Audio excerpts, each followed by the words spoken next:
नमस्कार दोस्तों, मैं प्रकाश आप सभी का हार्दिक स्वागत करता हूं। आज हम एम लक्ष्मीकांत का चैप्टर नंबर 4 का बचा हुआ पार्ट पूरा करेंगे, जिसमें हम देखेंगे प्रस्तावना का महत्व और अन्य बातों को। तो देखते हैं प्रस्तावना का महत्व। तो प्रस्तावना में उस आधारभूत दर्शन और राजनीतिक, धार्मिक व नैतिक मौलिक मूल्यों का उल्लेख है जो हमारे संविधान के आधार हैं। इसमें संविधान सभा की महान और आदर्श सोच उल्लेखित है। इसके अलावा यह संविधान की नींव को रखने वालों के सपनों और अभिलाषाओं का परिलक्षण भी करती है।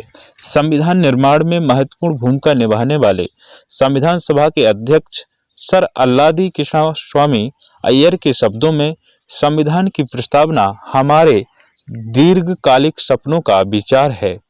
संविधान सभा की प्रारूप समिति के सदस्य एम के मुंशी के अनुसार प्रस्तावना हमारी संप्रभु लोकतांत्रिक गणराज्य का भविष्य फल है।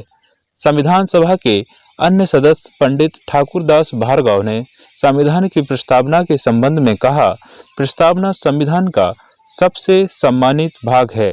यह संविधान की आत्मा है, यह संविधान की कुंजी है, यह संविधान का आभूषण है। यह एक उचित स्थान है जहां से कोई भी संविधान का मूल्यांकन कर सकता है। सुप्रसिद्ध अंग्रेज राजनीति शास्त्री सर अर्नेस्ट बारकर संविधान की प्रस्तावना लिखने वालों को राजनीतिक बुद्धिजीवी कहकर अपना सम्मान देते हैं। वह प्रस्तावना को संविधान का कुंजी नोट कहते हैं। वह प्रस्तावना के पाठ से इतने प्रभावित थे कि उन्होंने अपनी प्रसिद्ध पुस्तक principles of social and political theory की शुरुआत में इसका उल्लेख किया है। भारत के पूर्व मुख्य न्यायाधीश एम हिदायतुल्लाह मानते हैं कि प्रस्तावना अमेरिका की स्वतंत्रता की घोषणा के समान है, लेकिन यह एक घोषणा से भी ज्यादा है। हमारे संविधान की आत्मा है, जिसमें हमारे राजनीतिक समाज के तौर तरीकों को दर्शाया गया है। इसमें गंभीर संकल्प शामिल है, जिन्हें एक क्रांति ही परिवर्तित कर सकती है। संविधान के भाग के रूप में प्रस्तावना है। एक प्रस्तावना को लेकर एक विवाद रहता है कि क्या यह संविधान का एक भाग है या नहीं।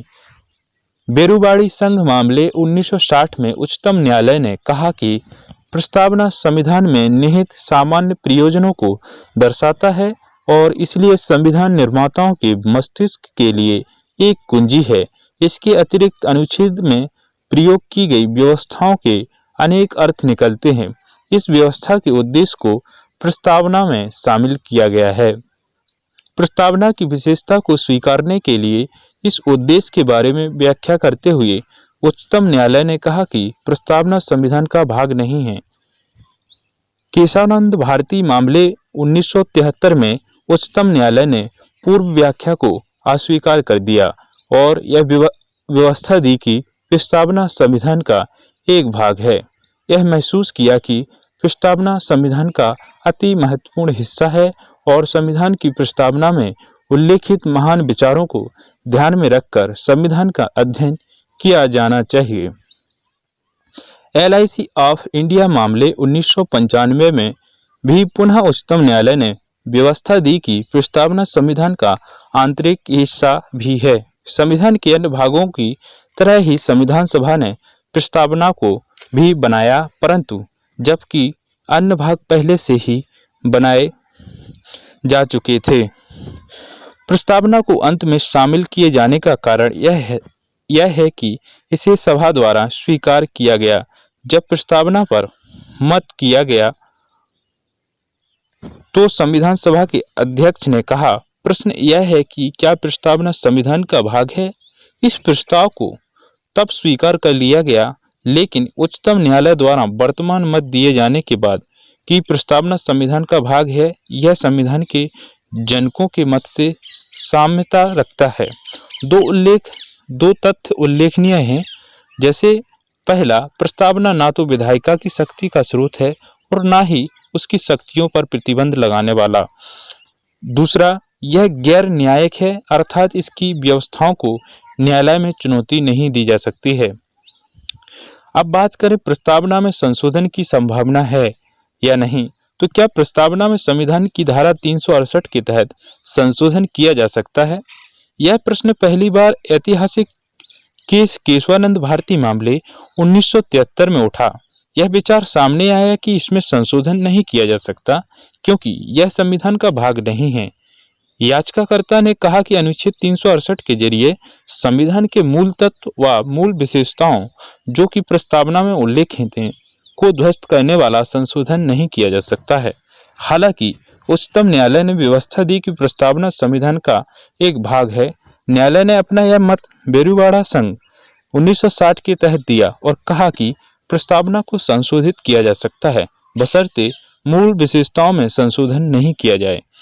दूसरे शब्दों में न्यायालय ने व्यवस्था दी कि प्रस्तावना में निहित मूल विशेषताओं को अनुच्छेद 368 के तहत संशोधित नहीं किया जा सकता है। अब तक प्रस्तावना को केवल एक बार 42वें संविधान संशोधन अधिनियम 1976 के तहत संशोधित किया गया है।